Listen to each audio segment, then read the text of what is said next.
I'm Laura Domela from slowboat.com. And I'm Sam Landsman from slowboat.com. Today we're going to be talking about the Strait of Georgia. The Strait of Georgia is a significant gate along the Inside Passage. It's fairly large. Yeah, it's about 110 miles long, 20 miles wide, give or take a few miles depending on where you're going. And most people who are crossing it are going to end up doing 24 to 40 nautical miles or so out in the strait itself. It's an important body of water to time your passage through well so that you're not beating yourself up and that you have a safe and enjoyable trip. There are quite a few handy resources for weather, and it's really good to study all of them in order to build a complete picture of the conditions. The starting point for most people is looking at the Environment Canada Strait of Georgia weather forecast, and they break it into two segments, one north of Nanaimo and one south of Nanaimo. Typically these don't differ a whole lot from each other, but depending on which way the weather's blowing, if it's coming from the south, the wind might have built a little bit more by the time you get up north by Desolation Sound. So look at both these forecasts, even if you're not going to be transiting between the two areas, if you're just going to be north of Nanaimo or just south of Nanaimo. So you can see the trend. Yeah, and just get a good idea of what's happening in the bigger picture. Also, the weather buoys at Halibut Bank and Sentry Shoal both give wave height and period, and also wind speed and direction. They're a super useful resource for figuring out what current conditions are. The forecast is just that. It's a forecast. It's telling you what they expect it to be. But the buoys tell you what it's actually doing. And same with the light stations. The light stations actually tell you even a little bit more. They tell you the wind direction and strength.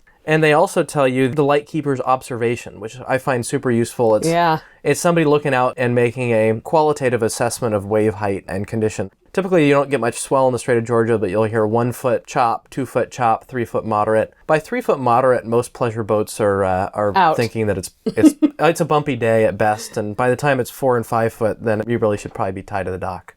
Okay, so what kind of weather are you normally looking for when you go across? Well, calmer's always better, for sure. We don't like getting beaten up out there. This is pleasure boating after all. My typical upper limit is somewhere around 25 knots, and that's going to be bumpy but not horrible. Mm-hmm. And a lot of this also has to do with what direction I'm going and what direction the wind is going. So if I'm traveling with the conditions, say it's a northwest breeze and I'm coming down from Comox to Nanaimo, I'll just have that right behind me the whole way, and it's much more comfortable than if I was going across with that on the beam. I was just thinking about that day. Ugh. You have a Strait of Georgia story, it sounds like? Our worst conditions ever were between Comox and Nanaimo, and it was 2 days in a row. It was terrible, and we stuck our head out the second day thinking, oh, it looks like it might be a little better, and it wasn't, and we just kept talking and kept going, and pretty soon it's more of a nightmare to turn around than it is to just keep powering through it, but it was terrible. But you got back on that boat. We did, the very next day. Do you remember what the conditions were?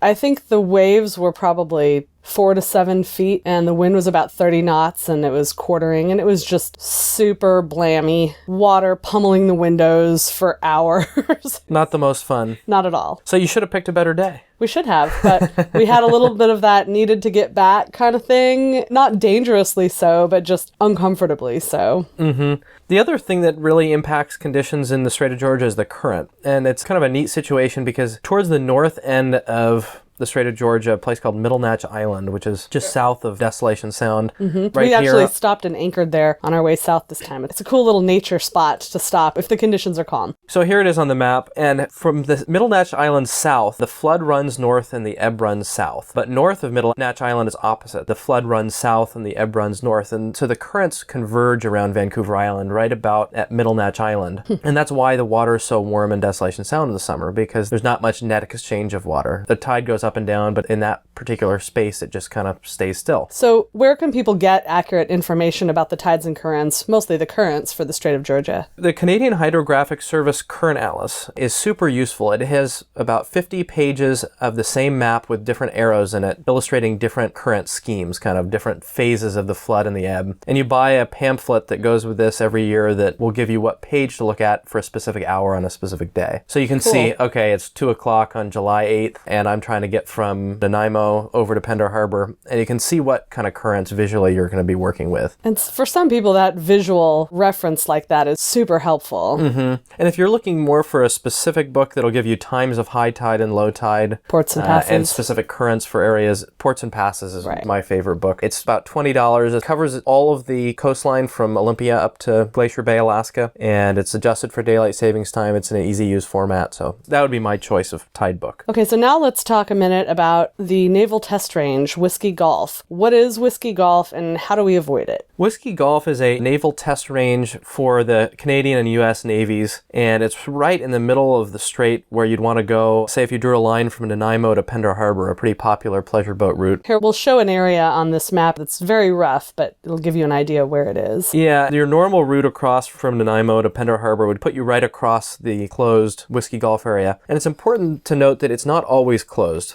If it's not active, you can cut directly across, but if it is active, you need to go around the corners. And the Canadian government publishes the latitude and longitude. They're on all the charts, but some charts, particularly like Navionics charts or Garmin charts, this can be hard to see depending on the settings on the layer that you're looking at. So make sure you don't cut through Whiskey Gulf if it is active. They will chase you out with boats, helicopters, whatever they need to. Because torpedoes.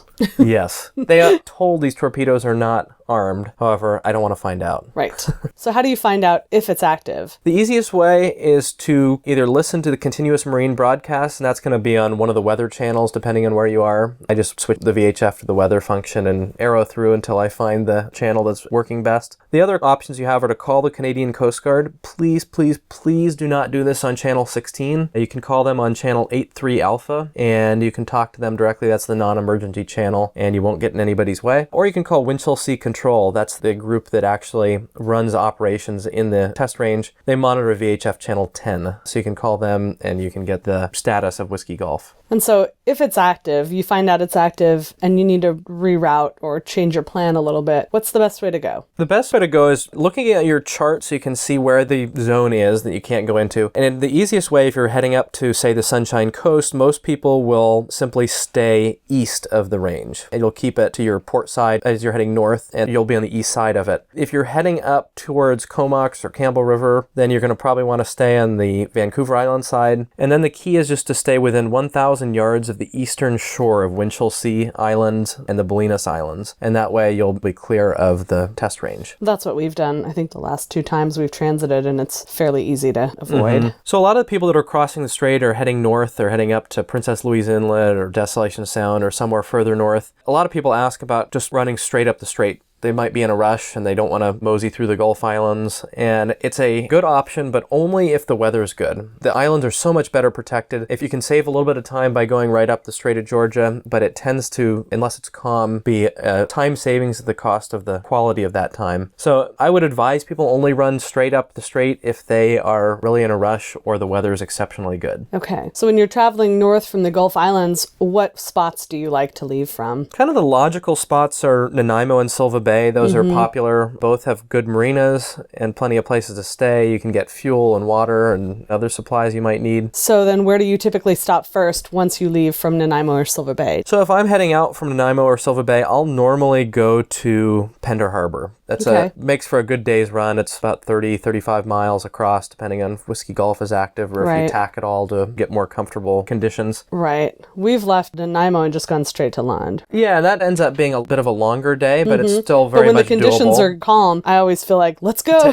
Take it while the taking's good. Yeah. The routing, I think, has to be spur of the moment, too, because you're going to want to take advantage of whatever weather conditions you're experiencing. So if there's big southeasterly wind, you don't want to be going directly across because that's going to be right on the beam. Right. It might be more comfortable to run with the seas and head right up towards Comox. And I think our last plan was maybe to stop at Comox, but it was so calm, we just decided to keep going. And yeah, you got to be flexible and flowy so you can wing it with the weather. And the other thing to remember for power boaters is don't be afraid to tack if it's going to make it a lot more comfortable. Sometimes just a 10 or 15 degree change in course will make a huge difference in the quality of the ride and the rattling and reduced of your rolling. teeth. And The other thing for people with faster power boats is a lot of times a little bit of extra speed will greatly reduce rolling motion. So if you're in a beam sea, it might be counterintuitive to speed up, but not only will you get done faster, but you'll probably have a more stable ride. All right, so main problem areas to be aware of while in the Strait of Georgia. What about Sandheads? I've heard of that one. Yeah, Sandheads is a really nasty area right off the Fraser River Delta, basically, and so south of Vancouver, near Richmond, British Columbia. And the outflow from the Fraser River carries quite a bit of current out to the Strait of Georgia. There's a big shallow area out there, and it's actually visible a lot of the time just with the naked eye. You can see the sediment in the water that it's carried out. And so that area tends to get choppy quickly, and you can get outflow current from the Fraser River, outflow wind from the Fraser River Valley, and it just tends to stack up more than elsewhere in the strait. Okay, and Qualicum Beach. The area between Qualicum Beach and Lasqueti Island tends to be another area where the wind funnels through. It actually comes across the Alberni Notch from Port Alberni on the west side of the island, and the wind just funnels across and can really kick up nasty seas in the Qualicum Beach area. Been there. And what's interesting about that is it's not uncommon to be listening to the weather forecast from Environment Canada and to hear them give the forecast for everywhere, and then except off Qualicum Beach, expect winds that are 10 to 20 knots higher than elsewhere in the strait. Okay, and then last one, Cape Mudge. Yeah, Cape Mudge is the site of many sinkings and other nautical disasters. It's a particularly hazardous area. Most of the time it's quite safe, especially in the summer with the winds that are predominantly from the northwest. But if you get a southerly wind or southeasterly wind against a flood current, the flood there is running south. And so you have the wind against current with the wind coming from the south and the flood going south, and it creates really stacked up awful waves, so much so that boats have been lost. But luckily, on a calm day, the Strait of Georgia is not bad at all. This video here shows my crossing last summer on a northbound trip. We were heading across from Silva Bay to Pender Harbor, and it was just glassy out there. Totally calm, and it remained totally calm the whole way across. A little bit of patience, a good weather eye, and the Strait of Georgia is no big deal. Great. Thanks for listening. Let us know if you have questions. And thanks for joining us. To see more of our educational boating videos, subscribe to our Slowboat YouTube channel. If you're on Facebook, you can follow us at facebook.com/slowboatlife. We're also on Twitter and Instagram @slowboatlife. And of course, you can always find us on slowboat.com. Until next time, see you on the water.